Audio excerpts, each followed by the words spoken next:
two Nobel Prize laureates previously lived. The houses of Nelson Mandela and Desmond Tutu are a magnet for both local and foreign tourists.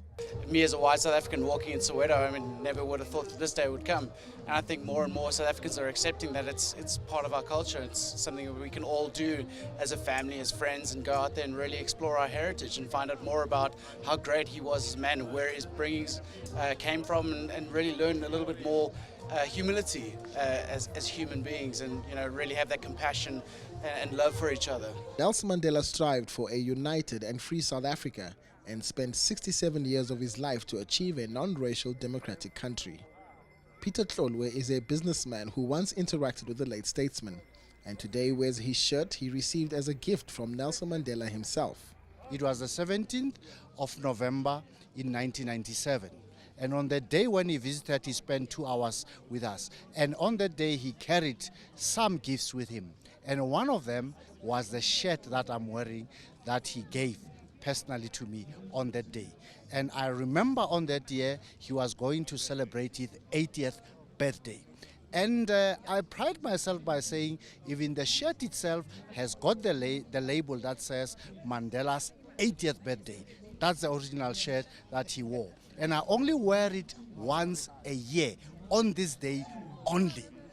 Winnie Mandela, the matriarch of the family, will be spearheading a foundation in her name to bring succor to poor South Africans and further ideals of her late husband. This is a day that we recommit ourselves and remember the values that brought about at this day, that those of us who were in the forefront of the struggle, we were all fighting for a democratic, non-racial South Africa.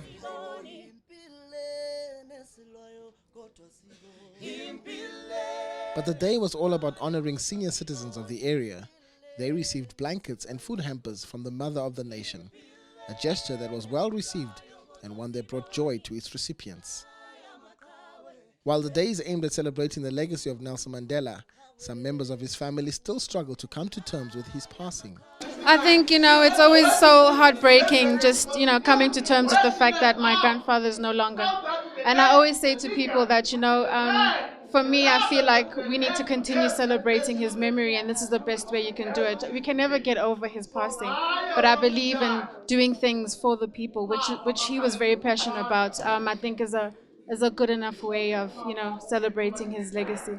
For many South Africans, Nelson Mandela's legacy is the freedom that every one of them enjoy. We cannot think of any greater example to humanity than Nelson Mandela.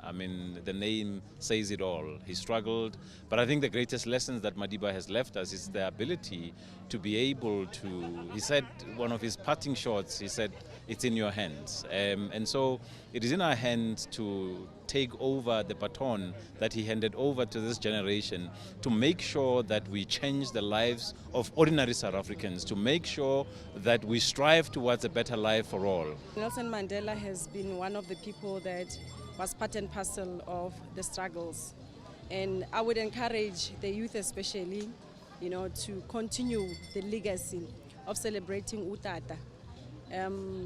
The things that we learned from him, him being in jail for almost 27 years, and it showed a lot of compromising and sacrificing for his own people.